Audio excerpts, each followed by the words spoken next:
ഒരു പിതാവിന് ഭയങ്കര മുൻകോപിയായ ഒരു മോനുണ്ടായിരുന്നു. കോപം വന്നാൽ മകൻ വളരെ പരുഷമായ വാക്കുകൾ ആളെ ചീത്ത പറയും, വേദനിപ്പിക്കും. ഈ മകന്റെ കോപം നിയന്ത്രിക്കാൻ പിതാവ് ഒരുപാട് അടവുകൾ നോക്കി, ഒന്നും ഫലിക്കുന്നില്ല. ഇവന്റെ കോപം അവന് നിയന്ത്രിക്കാൻ കഴിയുന്നില്ല. അവസാനം ഈ അച്ഛൻ ഒരു വഴി കണ്ടുപിടിച്ചു. ഓരോ തവണയും ഇവന് ദേഷ്യം വരുമ്പോൾ മുറ്റത്ത് നിൽക്കുന്ന മാവിലേക്ക് ചുറ്റി ഉപയോഗിച്ച് ഒരു ആണി അടിച്ചു കയറ്റാൻ പറഞ്ഞു.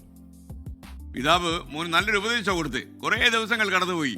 ഓരോ തവണ കലി വരുമ്പോഴും അയാൾ മാവിൽ ആണി അടിച്ചു കയറ്റിക്കൊണ്ടേയിരുന്നു. കുറച്ച് മാസങ്ങൾ കൊണ്ട് മോൻ ഏകദേശം തൻ്റെ കോപമൊക്കെ നിയന്ത്രിക്കാൻ പറ്റി. കാര്യം ആണി അടിച്ചു കയറണമല്ലോ. വർഷങ്ങൾക്ക് ശേഷം ഒരു ദിവസം പിതാവ് തൻ്റെ മകനെ ആ പഴയ മാവിൻ്റെ അടുത്തേക്ക് കൂട്ടിക്കൊണ്ടുപോയി. എന്നിട്ട് ചോദിച്ചു, മോനെ, നിനക്ക് ഈ മരം ഏതാണെന്ന് ഓർമ്മയുണ്ടോ? ഉടൻ മോൻ പറഞ്ഞു, പിന്നെ ഉണ്ടച്ചാ ഉണ്ട്. ഈ മരത്തിലല്ലേ ഞാൻ ദേഷ്യം വന്ന ഓരോ സമയത്തും ആണി അടിച്ചു കയറ്റിക്കൊണ്ടിരിക്കുന്നത്. അങ്ങനെ കോപം നിയന്ത്രിക്കാൻ പഠിച്ചുകൊണ്ടല്ലേ എനിക്ക് ഇന്ന് വലിയ ജോലിയും ഒക്കെ കിട്ടിയതും ഈ ഉയർച്ച ഉണ്ടായതും ഒക്കെ. പിതാവ് ഉടൻ ആ മരത്തിലുണ്ടായിരുന്ന ആണികളെല്ലാം ഓരോന്നായി ഊരിയെടുത്തു. എന്നിട്ട് മോനോട് പറഞ്ഞു, ഈ മരത്തിൽ കാണുന്ന ദ്വാരങ്ങൾ നീ കണ്ടോ?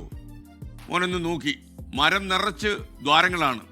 നമുക്കിത് എനിക്ക് കാണാം, എല്ലാ ദ്വാരങ്ങൾ ഇത്രയോ ആയിപ്പോയോ എന്ന് പോലും മകൻ അത്ഭുതപ്പെട്ടു.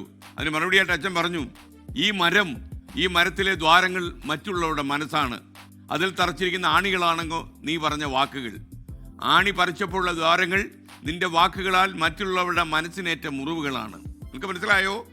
വാവിട്ട വാക്കുകളിൽ ഒരിക്കലും മായ്ക്കാൻ കഴിയാത്ത മുറിവുകൾ മനുഷ്യ മനസ്സിലുണ്ടാക്കും എന്ന് നീ അറിയുക.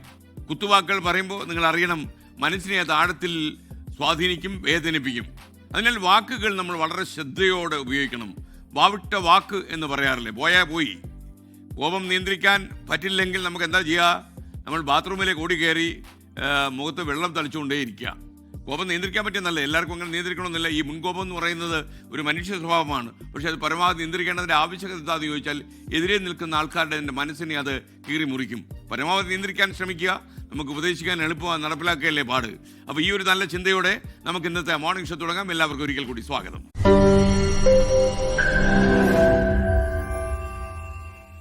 ലോകത്തെവിടെയായാലും ഏത് സമയത്തും 24 വാർത്തകളും ഓഗ്മെന്റഡ് റിയാലിറ്റി പാക്കേജുകളും എക്സ്പ്ലെയിനറുകളും വിശദമായി കാണാൻ ഞങ്ങളുടെ യൂട്യൂബ് ചാനൽ നിങ്ങൾക്ക് സബ്സ്ക്രൈബ് ചെയ്യാം.